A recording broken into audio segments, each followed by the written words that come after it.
Indian medical association Koregaon शाखेची गौरवशाली वाटचाल। दिंडीतील शेकडो वारकऱ्यांना CRP अर्थात संजीवनी विद्येची ट्रेनिंग देणारी महाराष्ट्रातील पहिली शाखा होण्याचा मिळाला बहुमान। IMA कोरेगाव शाखेवर संपूर्ण सातारा जिल्हाभरातून कौतुकाचा वर्षाव।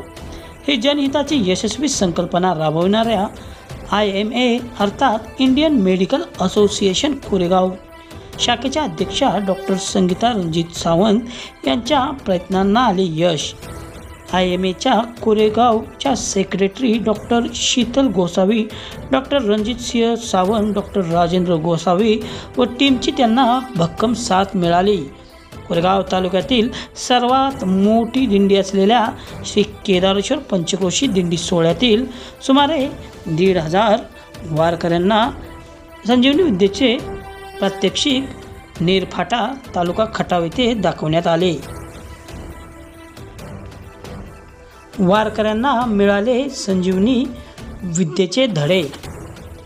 IMAच्या कोरेगाव शाखेचा उपक्रम बंद श्वास हृदय सुरू करण्याचे प्रात्यक्षिक दाखवण्यात आले। पंढरपूरच्या आषाढ्या वारीत पायी जाणाऱ्या आबालवृद्ध वारकऱ्यांना दुर्दैवाने कोटे हृदयविकाराचा त्रास जाणवल्यास त्यांच्यावर त्या क्षणी प्रथमोपचार म्हणून आधुनिक संजीवनी विद्या अर्थात CPR उपयोगी पडू शकते।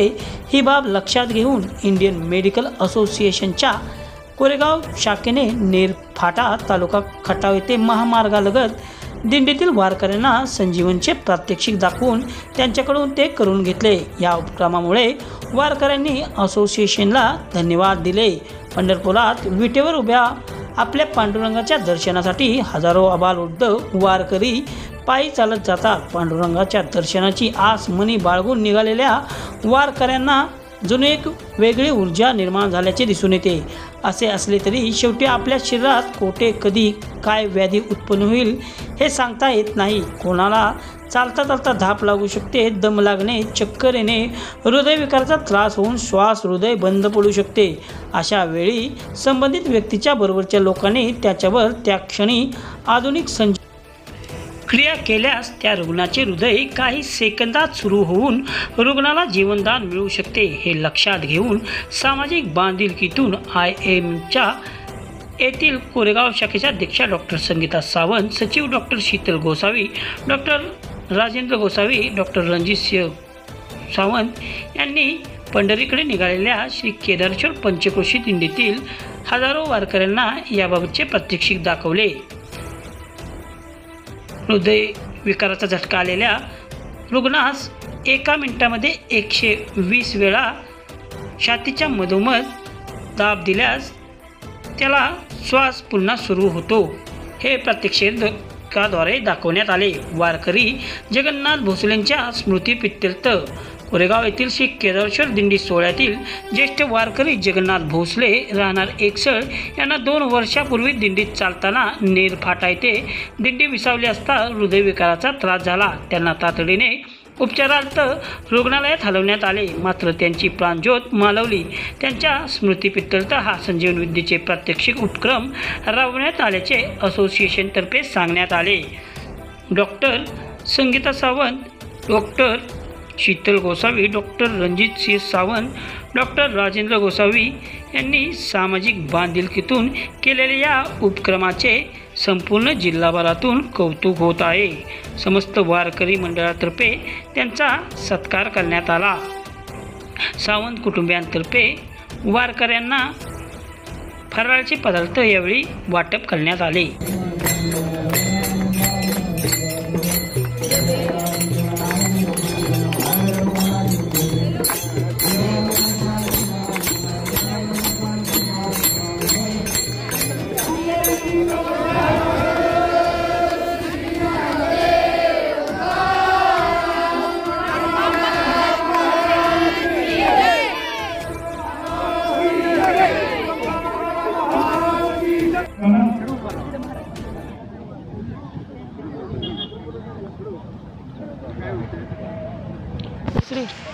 तो वर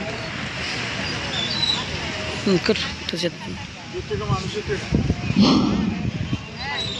मग मागे मग संजीवनी विद्या प्रात्यक्षिक Indian medical doctor Shersingh Koregaon Maharaj, अध्यक्ष डॉक्टर संगीता सावंत आणि सेक्रेटरी डॉक्टर सुशील गोसावी, सहाय्यक ध्वजतज्ञ संघटना सातारा।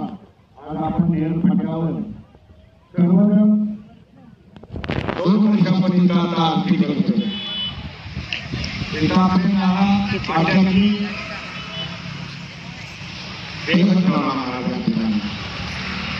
यांचं डॉक्टरांच्या मध्ये आजच्या काळात मनुष्य लगेच मरू शकत नाही। त्यांच्यासाठी काही प्रत्यक्ष करण्यासाठी आपल्याला कोरेगावचे गोसावी डॉक्टर आमचे सावंत डॉक्टर हे प्रत्यक्ष करून लावणार आहे। जर त्याचं आयुष्य असेल तर तो 100% जगू शकतो असं त्याचं म्हणणं आहे। म्हणजे आपल्याला होण्याला काय हरकत नाही, डॉक्टरांचं बघ नाही म्हणतात तर ते आपल्या इथं होणार आहे मला। आणि डॉक्टर हजर आहे। आता चौपट आमच्या आशिष गोसावी बोलतील, नंतर आमच्या डॉक्टर संगीता सावंत बोलतील, तोपर्यंत आपली टीम पोहोचेल।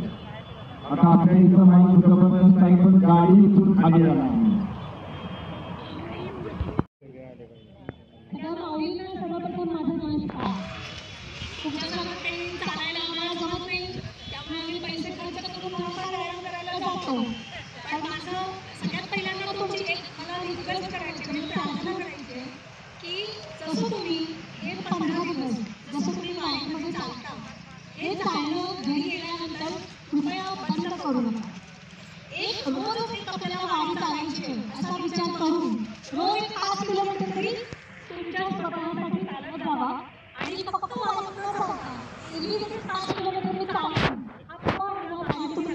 आमचे अगदी जवळचे पेशंट देखील होते आणि आपल्या सगळ्यांच्या आवडीचे भोसले काका यांना इथे मरण प्राप्त झाले। त्याच्यामुळे असं काही मिसहॅप किंवा असं काही गोष्ट आपल्या बाबतीत घडू नये यासाठी आमचा एक छोटासा हा प्रयत्न आहे। आणि खरं सांगायचं म्हणजे तर जसं महाराज म्हणाले तसं खरंच या विद्येने किंवा हे जे काही आपण पेशंटला करतो त्याने खरंच पेशंटचा जीव वाचवू शकतो। त्यासाठी डॉक्टरच जवळ असलं पाहिजे असं काही नाही। तुमच्यासारखे सगळेजण एखाद्या माणसाला वाचवू शकतात, एखाद्या माणसाला त्याच्यातलं बरं करू देखील शकतात। सो आता एक छोटासा प्रयत्न आपण करूया की तुम्हाला समजेल अशी आशा करतो आणि आपण थोडंसं आपल्या प्रात्यक्षिकाला देखील सुरुवात करूया। त्याच्या आधी आमच्या ज्या IMA कोरेगावच्या ज्या प्रेसिडेंट आहेत, अध्यक्ष आहेत संगीता सावंत मॅडम, त्या 2 शब्द तुमच्याशी बोलतील। रामकृष्ण केदारेश्वर पंचक्रोशी कोरेगाव तालुक्यातील देवी आज आपली कोरेगाव पंढरपूरला चाललेली आहे। या केदारेश्वर दिंडीचा आम्ही आमचं सावंत कुटुंबीय वर्षानुवर्षाच्या सुरुवातीपासून ऋणानुबंध आहे। आज आम्ही IIT मेडिकल असोसिएशनतर्फे संजीवन विद्या काय असते याचं प्रात्यक्षिक करायला आम्ही इथं आलेलो आहोत या पट्ट्यावरती। मी त्याबद्दल जास्त काही तुम्हाला सांगणार नाही, त्याच्याबद्दल सविस्तर माहिती डॉक्टर गोसावी सांगतील। आणि हे करण्याचं योग आला की 2 वर्षापूर्वी दुपारी साधारणतः 5 ते 6च्या दरम्यान निरोप आला की श्री जगन्नाथजी भोसलेंचं आकस्मिक निधन नेहरू फाट्यावरती झालं। मी त्या व्यक्तीला कधीच विसरू शकत नाही माझ्या आयुष्यात, कारण माझ्या हॉस्पिटलचं माझ्या डोळ्याचं दवाखाना जेव्हा मी सुरू केला तेव्हा ते माझे पहिले पेशंट होते आणि त्यांच्यासारखा माणूस मी आजपर्यंत कधी बघितलेला नाही। आणि त्याबद्दल त्याच्यासाठी आपण काहीतरी करावं। लगेच मी दुसऱ्या दिवशी महाराजांना म्हटलं की महाराज आपल्याला जर आपल्या एखाद्या कुणाला जर व्यक्तीला CPR येत असतं कदाचित आपण नानांचा जीव वाचवू शकलो असतो। आम्ही दुसऱ्याच वर्षात ठरवलं तर लगेच मी डॉक्टर गोसावींना त्याच दिवशी रात्री फोन केला तर असा दिंडीत झाला आपल्याला IMA असोसिएशनतर्फे आपण संजीवन विद्या आपण त्यांना शिकूया। एखादी परत त्याच्या आयुष्यात असा कधी कुणाच्या आयुष्यात विसर पडला तर त्या माणसाचा आपण जीव वाचवू शकतो। तर सर म्हणजे मॅडम हो ठीक आहे आपण दुसऱ्याच वर्षी करूया, पण मागच्या वर्षी काय झालं दिंडीच्या वेळी आम्ही केदारनाथला होतो, 4 गाव यात्रेला होतो, त्यामुळे आम्ही ते प्रात्यक्षिक करू शकलो नाही। पण ह्या वर्षी जसं समजलं लगेच मी महाराजांना सांगितलं महाराज आम्हाला एक अर्धा तास वेळ द्या, आम्ही ते प्रात्यक्षिक करून टाकू जेणेकरून आपल्या दिंडी इतर कुणाच्या बाबतीत असं घडलं, घरी असो कुठेही कार्यक्रमात असो, असं जर काही घडलं तर आपण डॉक्टरची गरज न भासता प्राथमिक उपचार करून आपण त्या रुग्णाचा किंवा व्यक्तीचा जीव वाचवू शकतो. आणि मला सांगण्यास अभिमान वाटतो की कोरेगाव इंडियन मेडिकल असोसिएशनची शाखा ही पहिली शाखा असेल की जिने दिल्लीमध्ये संजीवनी विद्यालय प्रात्यक्षिक अख्ख्या महाराष्ट्रात पहिल्यांदा केलेला आहे. त्यामुळं मी जास्त काही आपला वेळ घेत नाही. माझ्या सर्व माऊली बंधू भगिनींना माझा साष्टांग नमस्कार. पुढचं सगळं माहिती डॉक्टर राजेंद्र सावंत आपल्याशी बोलतील. नंतर मग राजेंद्र गोसावी माहिती सांगतात.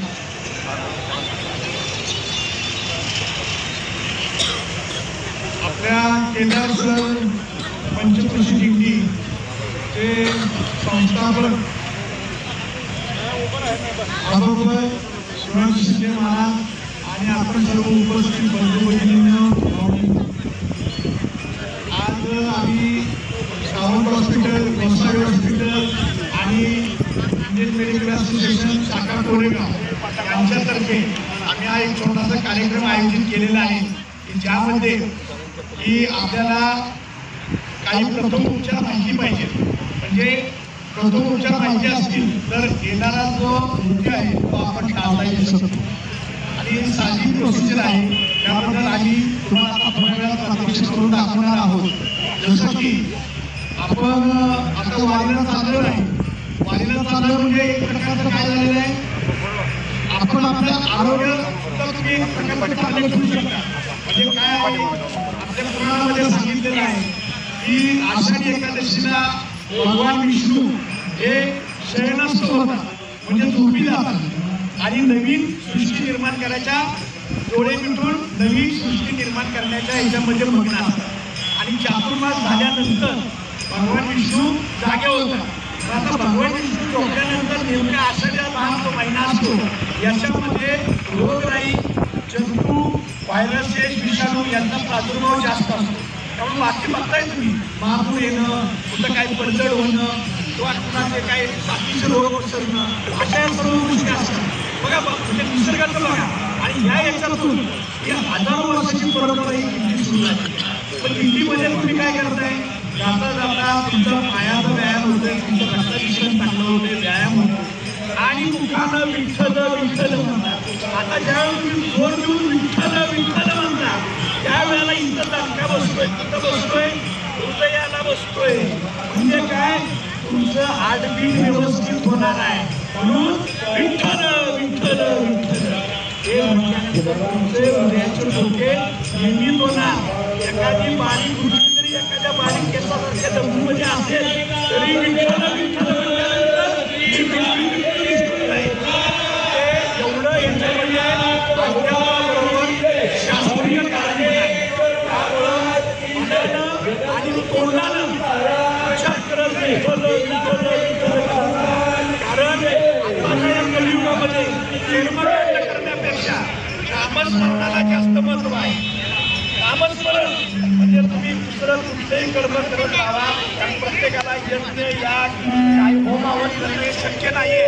पण आपल्या देहानं तोंडानं विठ्ठल देवाचं नामस्मरण केल्यानंतर जी तुम्हाला पुण्य मिळणार आहे किंवा जे तुमच्यातले काही संकट येणार आहे किंवा काही गोष्टी येणार आहे हे सगळे तुमचे नाहीसे होणार आहे. आमची आई कैलासवासी यशोदाबाई सावंत मातोश्री आमच्या 96 महाराज दिंडी सुरू झाली ना. महाराज 96 दिंडी सुरू झाली. 29 वर्ष आज झाली. त्यातनं आमच्या मातोश्री या 1997 पासून दिंडी सुरू झाली. आणि त्यावेळेला महाराजांनी दिंडी सुरू केल्यानंतर होतो गाडी ठेवला नाही. त्यावेळेला सुद्धा एक औषध आपण मोठं मदत केलेली होती. आणि आमच्या आई त्या दिंडीमध्ये सहभागी झाली. आणि जवळपास 17 वर्ष आमच्या आईला या दिंडीमध्ये सहभाग घेऊन काही वेळेला पायी चालली, काही वेळेला गाडी बसली आणि तिने ती दिंडी पूर्णपणे 17 वर्ष पूर्ण केली. आणि त्याच्यानंतर ही उरलेली ती काय कायम ती पंढरपूरला जायची, दर्शन घ्यायची आणि यायची. अशा प्रकारे जवळपास 25-26 वर्ष तिनं हे केलं. आता आधी सुद्धा आपण 5-6 वर्षांनी या दिंडीमध्ये 100% येणार आहे. कारण आम्हाला विठोबाच्या आम्हाला आमच्याकडनं सुद्धा तेवढं पुण्य मिळावं अशी अपेक्षा करतो. कारण कसं आहे संजीवनी विद्या करतो. ही संजीवनी विद्या कोणाला माहिती आहे का? त्यांच्यामध्ये शुक्राचार्याला संजीवनी विद्या माहिती. एक कथा आहे, शुक्राचार्याच्या पोटामध्ये ही रावणाचा जो ही रावणाची आजी होती ती एक त्यानं हे केलं होतं. त्यांना सांगितलं होतं की संजीवनी विद्या शिकून घ्यायची. सांगायला जीव येत नाही एवढा, पण ती काय केली त्या शुक्राचार्याच्या पोटात केली आणि तिनं पहिल्यांदा त्या शुक्राचार्यानं तिला विद्या शिकवली होती. म्हणजे आपल्या नवऱ्यासाठी तिनं शुक्राचार्याला पण बळी दिला होता, परंतु तिला ती संजीवनी विद्या दिली म्हणून शुक्राचार्य मेला पोटातलं फाडून वर गेला. तरी सुद्धा त्या संजीवनी विद्येमुळे परत शुक्राचार्य जिवंत झाला. म्हणजे असा हा तो हे आहे. त्यामुळे ही जी संजीवनी विद्या जी आहे ही संजीवनी विद्या आम्ही डॉक्टर लोक तुम्हाला देणार आहे. त्याचा सगळ्यांनी उपयोग करा, माहिती करून घ्या. आणि कुठेही आपल्या घरामध्ये किंवा कुठेही आपण प्रवास करतो तेव्हा असं काही एखादी घटना घडली तर आपल्याला प्रथम उपचार मिळू शकतो. त्यामुळं आपण जे या संजीवनी विद्याच्या मार्फत आम्ही त्यांच्याशी जे आता ते दाखवणार हे काळजीपूर्वक नीट बघा आणि समजून घ्या. तसंच आम्ही तुम्हाला एक आमच्या सावंत हॉस्पिटलतर्फे वेळेकर असा अनुभव आम्ही येणार आहे. त्याचाही तुम्ही स्वीकार करा अशी मी आपल्याला नम्रपणे विनंती करत आहे. तसेच सातारा जिल्हा आरोग्य अधिकारी माननीय डॉक्टर महेश फिलिपे सर यांनी सुद्धा आपल्या जिल्ह्याला मोफत औषधं दिलेली आहेत आणि ही मोफत औषधं दिल्यामुळं आपल्याला काही त्याच्यात आम्ही वर्गवारी केलेले म्हणजे अन्नाचा त्रास होत असेल, अंग दुखत असेल, दखल झाली असेल, डोकं दुखतंय, सर्दी खोकला आहे, अशा औषधं आम्ही प्रॉपर करून दिलेले आहेत. ती औषधं महाराष्ट्राच्या ताब्यात आम्ही दिलेली आहेत आणि नेहमीच आम्ही गोसावी हॉस्पिटल, सावंत हॉस्पिटल आणि कायमच तुमच्या रुग्ण सेवेला कायमच आम्ही उपस्थित आहोत. आणि इथून जी आम्हाला तुम्ही चांगली सेवा करायची संधी दिली आणि आम्हाला उपक्रम केलं त्याबद्दल मी आपल्या सर्वांचे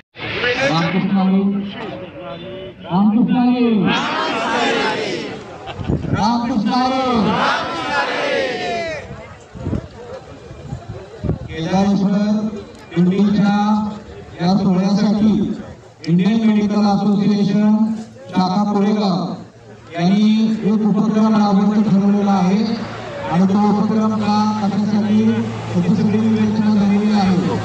तरी परंतु आमच्या या नावांच्या हा कार्यक्रम आपण इतरांना अर्पण करणार आहोत. अचानक झालेला मृत्यू कसा टाळता येतो हे या संजीवनी आणि यासाठी आम्हाला सहकार्य लाभलेलं आहे. ते आमच्या दिंडीच्या सर्व माऊली बंधू भगिनी, त्याचबरोबर आमच्या आयएमएच्या अध्यक्षा doctor Sangeeta Sawant madam, secretary doctor Sheetal Gosavi, कोषाध्यक्ष डॉक्टर अलका भोसले, त्याचबरोबर आमचे सहकारी डॉक्टर रणजित सिंह सावंत आणि आयएमएचे सर्व सभासद, त्याचबरोबर डॉक्टर जीवन जोशी, रजा मुलानी आणि वेदांत गोळे या सर्वांनी यासाठी सहकार्य केलेलं आहे. आणि ज्यासाठी आपल्याला मॅन अपील जे माणसासारखा दिसणारा जो पुतळा इथं आपण सगळी झोपवलेला आहे तर तो आपल्याला उपलब्ध करून दिलेला आहे. तो पुस्तकाच्या संघटना सातारा यांनी हा पुतळा आपल्याला उपलब्ध करून दिलेला आहे. तर या कार्यक्रमाची सुरुवात करायच्या अगोदर या कार्यक्रमाला संजीवन विद्या का म्हणायचं याचं थोडक्यात विवरण आणि माहिती केलं. रावणाचा वैद्य कुशेन यांनी ही विद्या अंगामध्ये आणली आणि त्याचं तुम्हाला उदाहरण माहिती आहे की ज्यावेळेला लक्ष्मण निपटीत पडला होता, बेशुद्ध झाला होता, श्वास घेत नव्हता, त्यावेळेला या कुशेननी ही विद्या हनुमानाला सांगितली आणि त्याला सांगितलं की संजीवनी नावाची वनस्पती तू कुठून घेऊन ये आणि ती त्याला वापरायला दे, लक्ष्मणाला वापरायला दे, तो जिवंत होईल.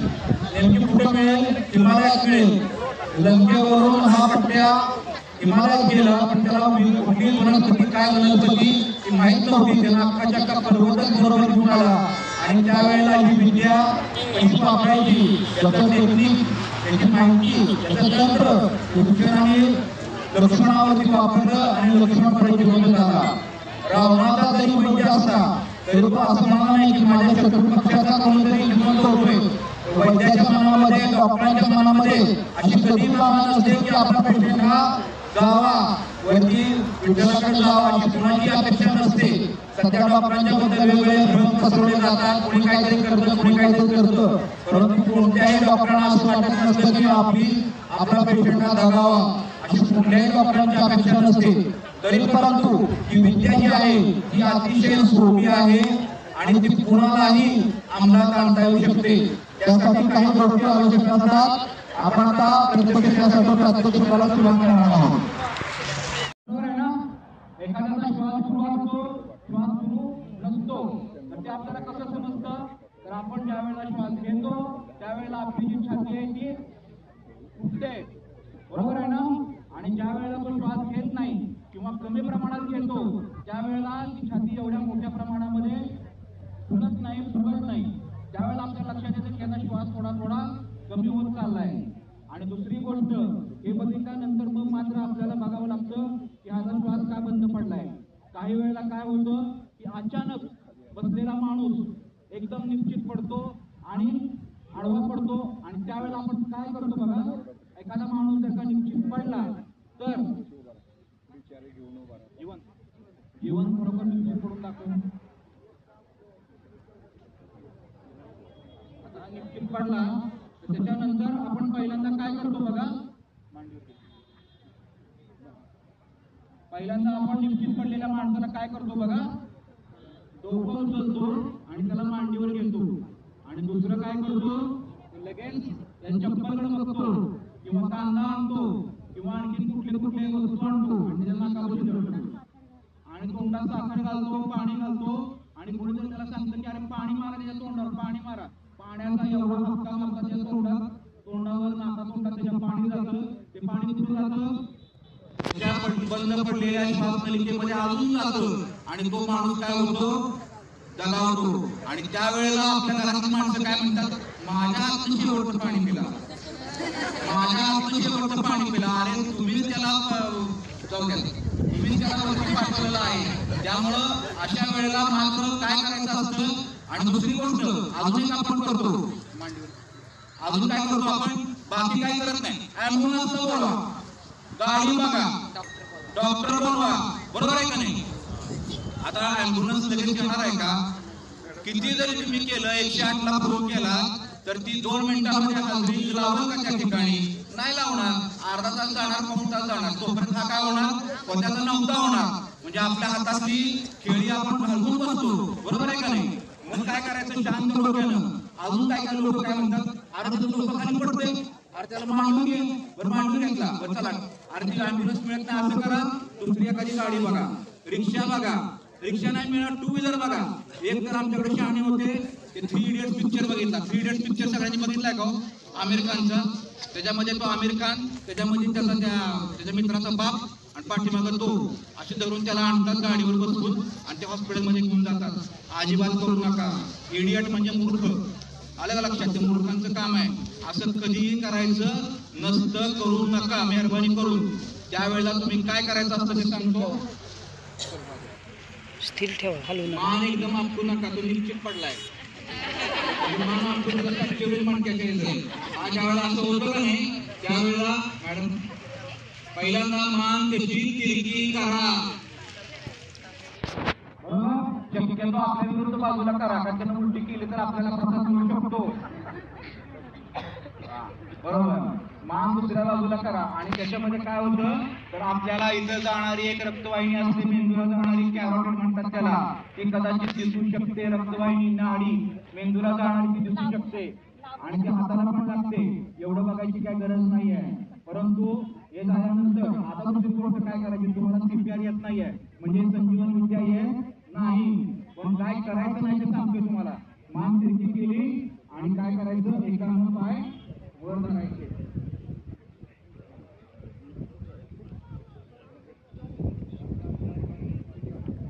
बरोबर.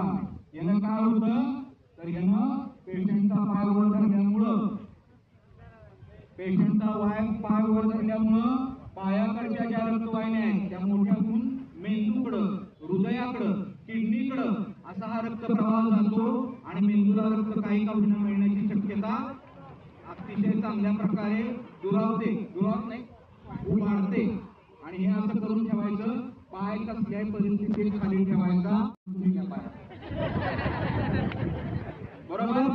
गाडीमध्ये ज्या वेळेला बसवता, एखादी बोलेरो आली, एखादी जीप आली, एखादं लुकलुक आलं, मांडीवर घेऊन डोकं असं देऊन बसवू नका. आम्हाला त्याची बॉडी बघायची नाहीये. पेशंट आडवा झोपवा मधल्या सीटवर आणि पाय असा वर करा, नाक तिरकी करा. बायकोचं मत काय असतं, मी त्यांचं डोकं मांडीवर घेतलं. काही करू नको बाया, तू त्यांच्या पायाशी उभी राहा, पायाशी बस. विष्णूची बायको कुठं बसली होती? बरोबर आहे. तुम्हाला जर का ते स्थान पाहिजे असेल तर तुम्ही तिच्या पायाशी त्या माणसाच्या बसलं पाहिजे. बरोबर आहे. आणि त्याचा पाय उचलून धरला पाहिजे. ही नमस्काराची खरी पद्धत आहे. पाय उचलून घेतला पाहिजे. बरोबर आहे. ह्या दोन गोष्टी तुम्हाला समजल्या का?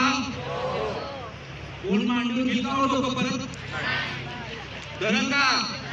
रामकृष्ण हरी. बरोबर आहे. पाणी तोंडाला माराल का माराल? पाणी सुद्धा चांगलं मारत नाही तू. एखाद्याने परवा मी बघितलं गटारातलं पाणी मारलं. काय सांगायचं तुम्हाला? काय लोक उपजाप करतील नाही, वासानं त्याला जागेल. वासानं कशी जागेल ते घाण गेली की त्याच्या छातीत. त्यामुळं असलं काय करायचं नाही. पाणी तरी स्वच्छ मारावं. त्यामुळे ते एक अतिशय काळजीपूर्वक करा. आणि तिसरी गोष्ट म्हणजे पाय जे आहेत ते वर करायचे. बरोबर आहे. समजलं का? झालं या 3 गोष्टी. आता हा पेशंट तरी सुद्धा जागा होत नाहीये.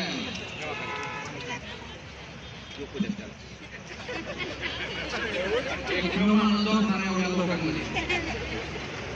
आता मात्र पेशंट जागा होत नाही. आता काय करायचं तर तुम्ही नीट बघा. सगळ्यांना दाखवायचं. आता या माणसाकडे बघा. माणसासारखी रचना असलेला उलकंद सातारा संघटनेनं यासाठी 1 लाख रुपये दिलेले आहेत. या मॅन आखींसाठी शिकवायला लोकांना. आणि तो आपल्याला त्यांनी वापरायला दिलेला आहे. आलं का मग? आता याच्यामध्ये तुम्ही नीट बघा. सगळ्यांनी नीट बघा. याची जी छाती आहे याच्या इथं 2 हे निप्पल आहेत. निप्पल म्हणजे ज्याला थाल म्हणतात मराठीमध्ये. न लाजता मी सांगतोय. हे लक्षात आले का? आणि याच्यामध्ये एक इथं बघा खड्डा आहे प्रत्येक माणसाला. काही काहींचा माझ्यासारख्यांचा बनलेला असतोय पण बऱ्याच जणांचा दिसतो. सगळ्या वारकऱ्यांचा दिसतोय. तर हा खड्डा इथला दिसलेला बघितला का?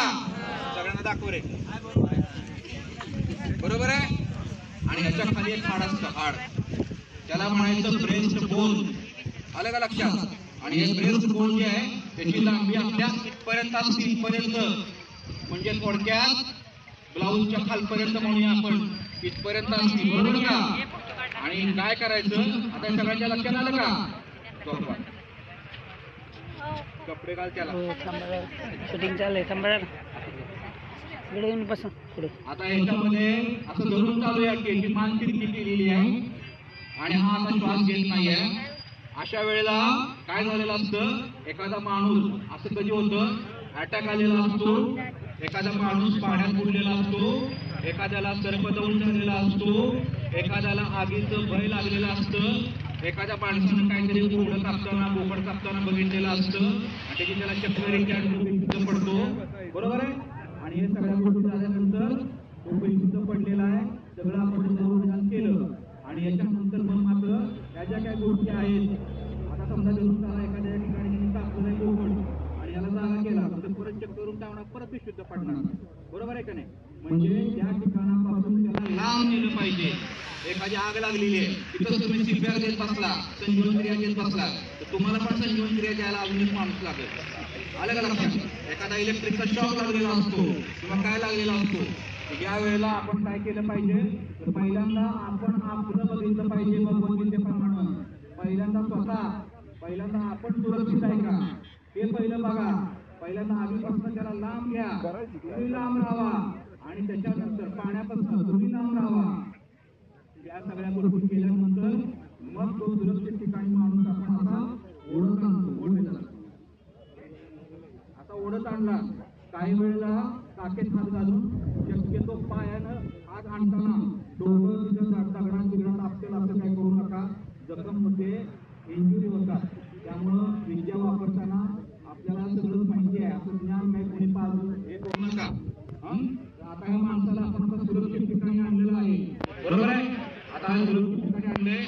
आपण त्याला बघितलं, त्याचा श्वास सुरू नाहीये, त्याचं नाडी लागत नाहीये. आणि आता काय करायचं तर पूर्वीच्या काळी बायका काय करायच्या, असं काय झालं की पहिले आपल्या बांगड्या करत होत्या का नाही, आता करत नाही, कधी जातोय बरोबर. पहिल्यांदा काय करतात बायका, पहिल्यांदा बायका आपल्या बांगड्या अशा आपटायच्या आणि जोर जोरात रडायच्या. रडायच्या अर्थ काय, त्याला हाक मारायच्या.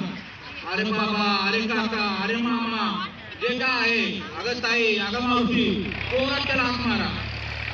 ओझेच नसेल का त्याला फटके द्या, दोन लागलं मला, 2 फटके द्या आणि त्याला जोरात हाक मारा.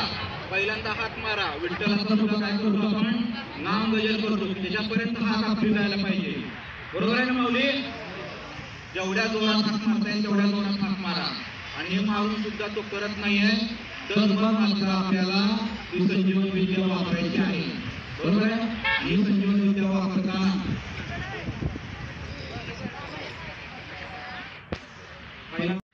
12वीच्या नीटच्या परीक्षेला बसलेला विद्यार्थी आहे, डॉक्टर व्हायचे त्याला, परंतु आता सुप्रीम कोर्टाचा आदेश आल्यानंतर बघूया. आता रोगनिदान केलेलं आहे आणि आता आपल्याला प्रक्रिया सुरू करायची आहे. पहिल्यांदा आपल्या गुडघ्यावरती बसा. ज्यांना गुडघे मोडले असतील, गुडघे वाकत नसतील, त्यांनी प्रयत्न करू नका शक्यतो. तरी पण जर का तुम्हाला करायचे असतील तर मी त्याला पुढची विद्या सांगेन, त्याला ऍडव्हान्स विद्या म्हणतात, त्याला फी लागते. आता हे बसलेले आहेत मॅडम आणि आता त्यांनी CPR द्यायला ते सुरुवात करणार आहे. आपला डावा हात आणि उजवा हात बोट एकमेकांमध्ये अडकवायचे आहेत. दिसलं सगळ्यांना, हा अवघड नाही आहे. आणि कोपर आहे ना आपला, कोपर सरळ ठेवायचं, सरळ वाकवायचं नाही आहे. ओके ओके का.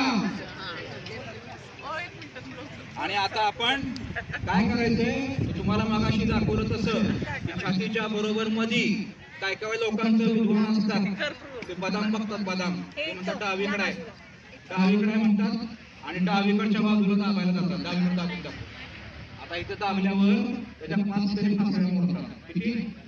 5 तरी फासळ्या मोडतात. दाबायचे पुढं हे बघून घ्या.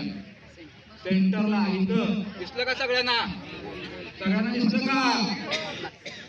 इथे हाड लागतंय आपल्या, बघा सगळ्यांनी, इथे हाड लागतंय, खाली, अजून खाली, इथे खाली हाड लागतात. त्या हाडावर आपल्याला दाब द्यायचा आहे, दाब द्यायचा आहे. आणि मिनिटाला किती वेळा द्यायचा आहे, टाळ किती वेळा वाजवू शकतो एका मिनिटात, काहीतरी एका मिनिटात किती वाजवतोय सांगा, वाजवून दाखवा, घड्याळ लावा. चला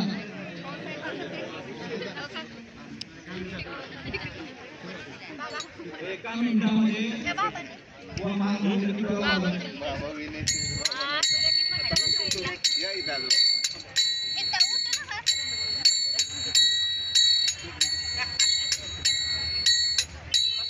धन्यवाद. दाखवलेला आहे एका मिनिटाला 100 वेळा. किती? एका मिनिटात 100 वेळा तुम्हाला हे दाबायचंय. 100 वेळा दाबायचे. असं नाही, एक एवढा झालं पाहिजे, 2 पेर बोटाची. 5 सेंटीमीटर आत आपली छाती गेली पाहिजे, म्हणजे 2 इंच जवळजवळ आपली छाती आत गेली पाहिजे. एवढं मिनिटाला 100 वेळा या वेगाने दाबायचं. 100 वेळा किंवा 2 पेर लक्षात ठेवा. आपली एवढं बोट आत गेलं पाहिजे. आता हे तुम्ही मिनिटभर करून दाखवा, त्याच्यानंतर माणूस काय होतो, दमतो. बरोबर आहे का नाही. मला लागते विश्रांती, शेजारी तर कोण नाही. हे आणि तुंबडायचं नाहीये, आपलं जे वजन आहे ते ह्याच्यावर पडलं पाहिजे. पूर्ण वजन आपल्या 2 हातावरती घेऊन दाबायचं. त्याशिवाय दाबलं जात नाही माणसाला. हा नक्की नाही म्हणून याचं आपल्याला प्रेस सोपं आहे आपल्याला. एक कृत्रिम असल्याने मानव आपण दाबू शकतो, परंतु माणसाला दाबायची वेळ येते, त्याला तेवढं सोपं नसतं.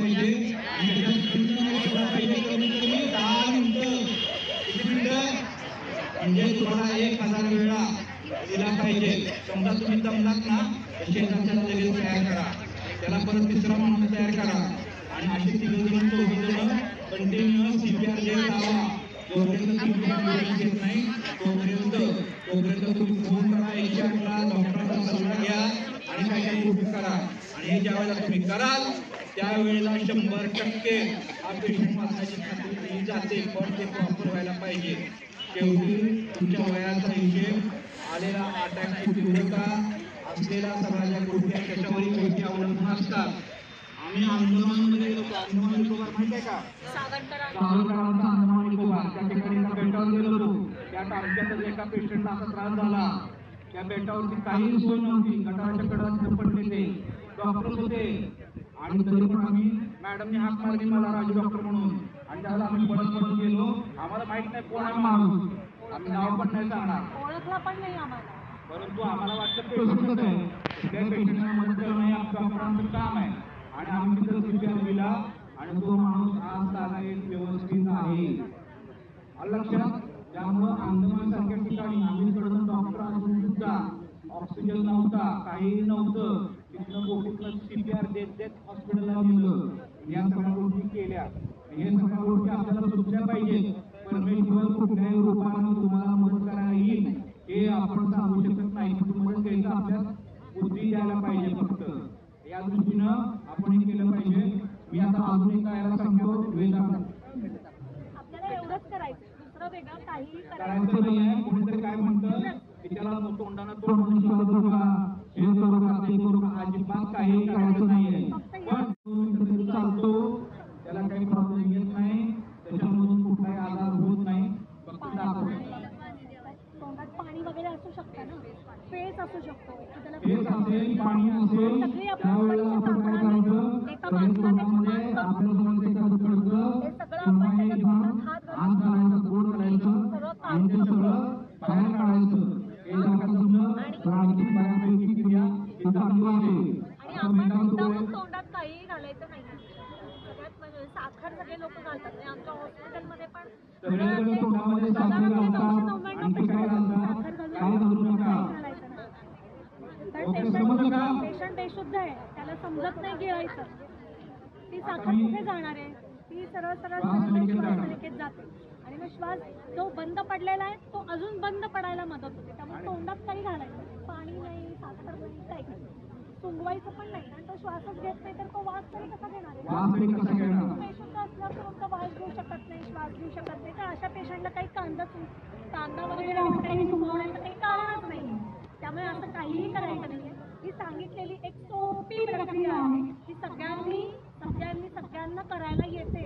अगदी म्हातारे आजोबा असते, मी तर यंगस्टर्सना सांगेन, जे काही तरुण आहेत त्यांनी तर हे करावं. कारण हे सगळं बेसिक गोष्टी आहेत आणि ह्या आता सगळीकडे दाखवायला सुरुवात केली आहे. आपण एक काम करूया. इकडच्या लोकांना दिसण्यासाठी मॅडम 1-2 मिनिटं दाखवतील. गुडघ्यावरती बसलेले आहेत, आणि हातामध्ये हात पकडून घेतलेला आहे.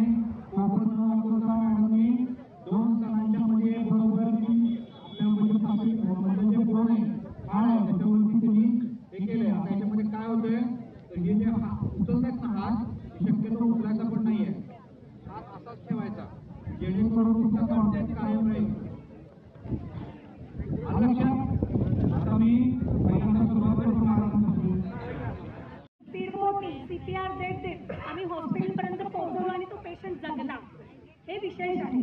आणि आमच्या हॉस्पिटलमध्ये किंवा कुठल्याही गोष्टीला आपण आता सरांनी सांगितलं की एक बायका बांगड्या फोडतात, तर त्या इकडे तिकडे न फोडता जर का पेशंटच्या छातीवर जर का एक आपण थंब मारला तरी देखील हृदय चालू व्हायला मदत होते. जसं की अशा प्रकारे कळलं. जर का थोड्या वेळासाठी किंवा हार्ट अटॅकनी जर का हृदय बंद पडला असेल तर ह्या थंबनी सुद्धा ते चालू होतं. आणि हे आमचे बरेच वर्षांचे अनुभव आहेत, तेच तुम्हाला आम्ही सांगायचा प्रयत्न करतोय. सोडून देऊ नका, हताश होऊ नका. जवळजवळ 45 ते 50 मिनिटांच्या अथक प्रयत्नांनी सुद्धा जगलेला आहे.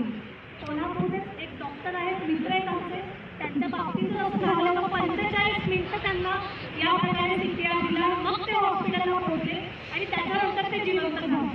तो आपल्याला वेळ आहे.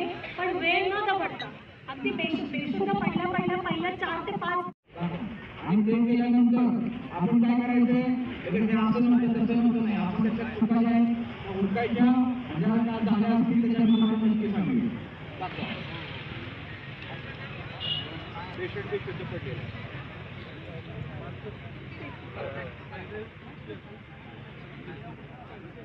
बरोबर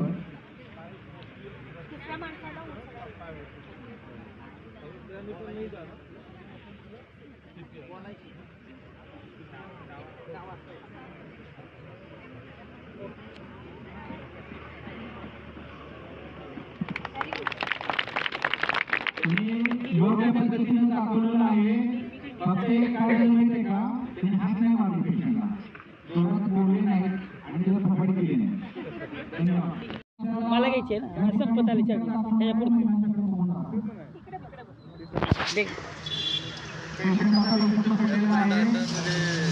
थोडं ह्याच्या पुढचं लागेल मला संपलंय अख्खं गाव भरू शकतं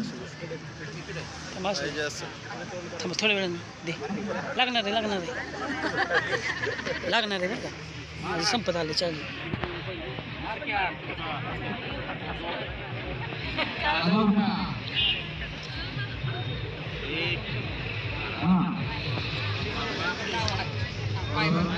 बरोबर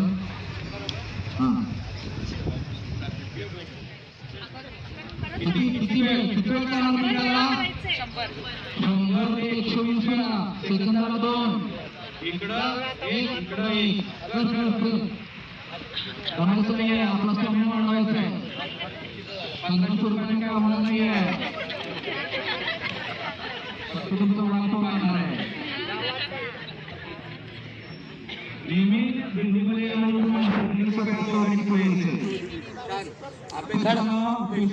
द्या ते मोबाईल चार्जिंग हे व्हिडिओ कार्ड आहे ना ह्याच्यात कार्ड आहे ना ह्याच्यात कुठलं कार्ड म्हणजे व्हॉट्सअप चालू आहे ना ह्याचं मेमरी कार्ड हो सगळं चालू माझं संपलं चार्जिंग पहिला कुकर मांडली सेवा नाव विचारा दादा कपाडीत मारा त्याला माझं चार्जिंग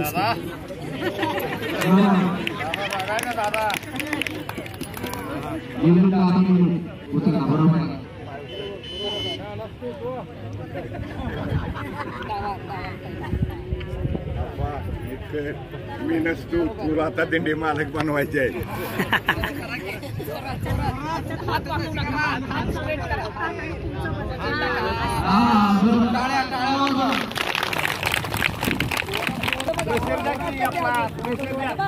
छाती खाली वर एवढं पोट खाली जवळ 2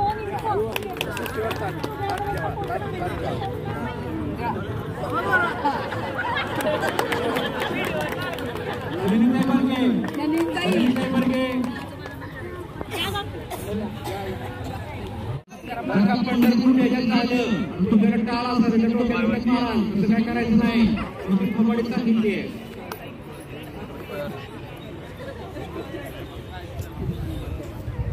आठ आवाज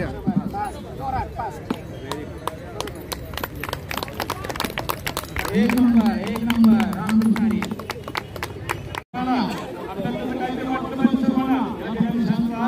आपल्या हितासाठी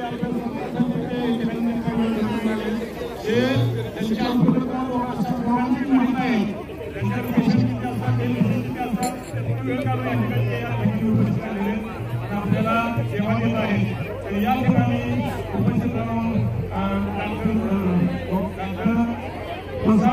आणि डॉक्टर सावंत आणि डॉक्टर सावंत या दोन्ही डॉक्टरांचे या ठिकाणी कैलास शिंदे मार्फत हार्दिक स्वागत आणि कैलास शिंदेचे अध्यक्ष शिंदे महाराज यांचं कृपया आदर करतो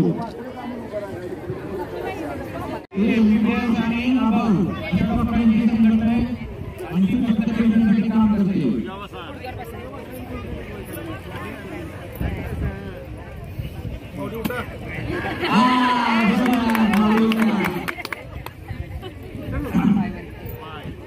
माऊलींची मान तिरकी करायची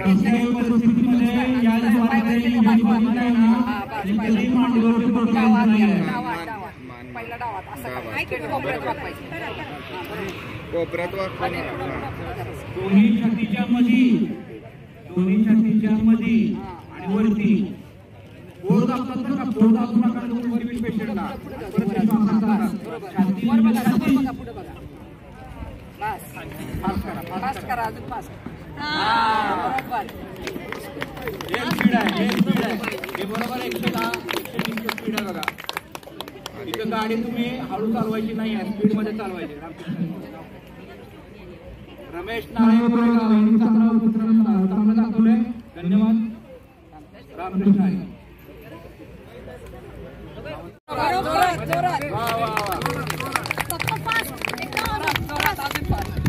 टाळ वाजवतोय असं समजा, टाळ वाजवतोय. शेवटची पहिली चाललेली आहे. बरोबर, छान.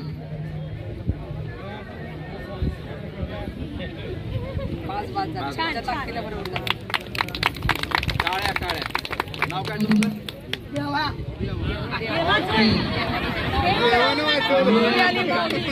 देवानं वाचवलं. इकडे तोंड करा. हो इकडे तोंड करा. पलीकडे जा. लेडीज सोपी आहे काही क्रिया? सोपी आहे का? हो का नाही का? सोपी सगळे जाती नाही ना.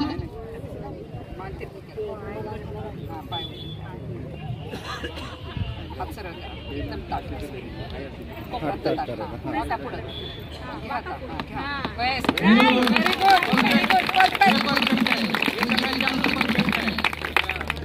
धन्यवाद नलिनी भाई.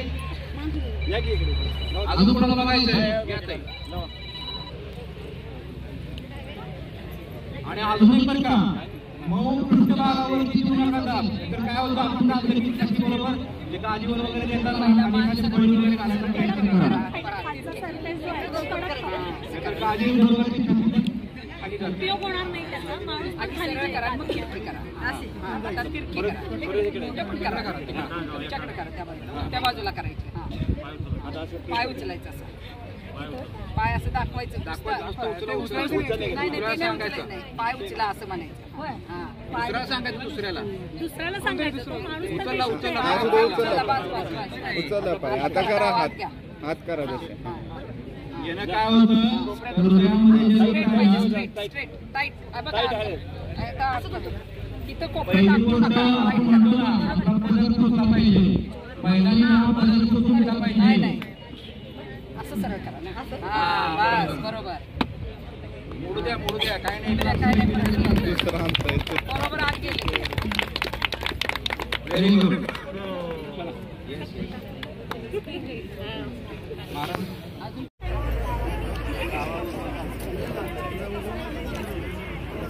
अरे विठ्ठला.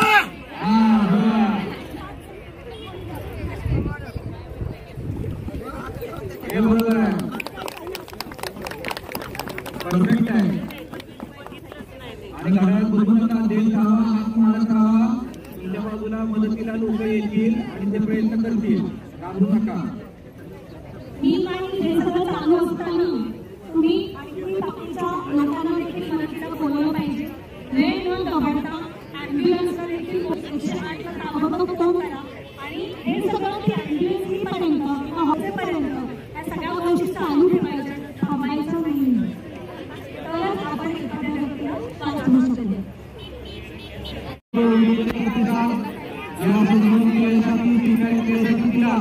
त्याबद्दल कोरेगाव तर्फे मी आपला आभारी आहे.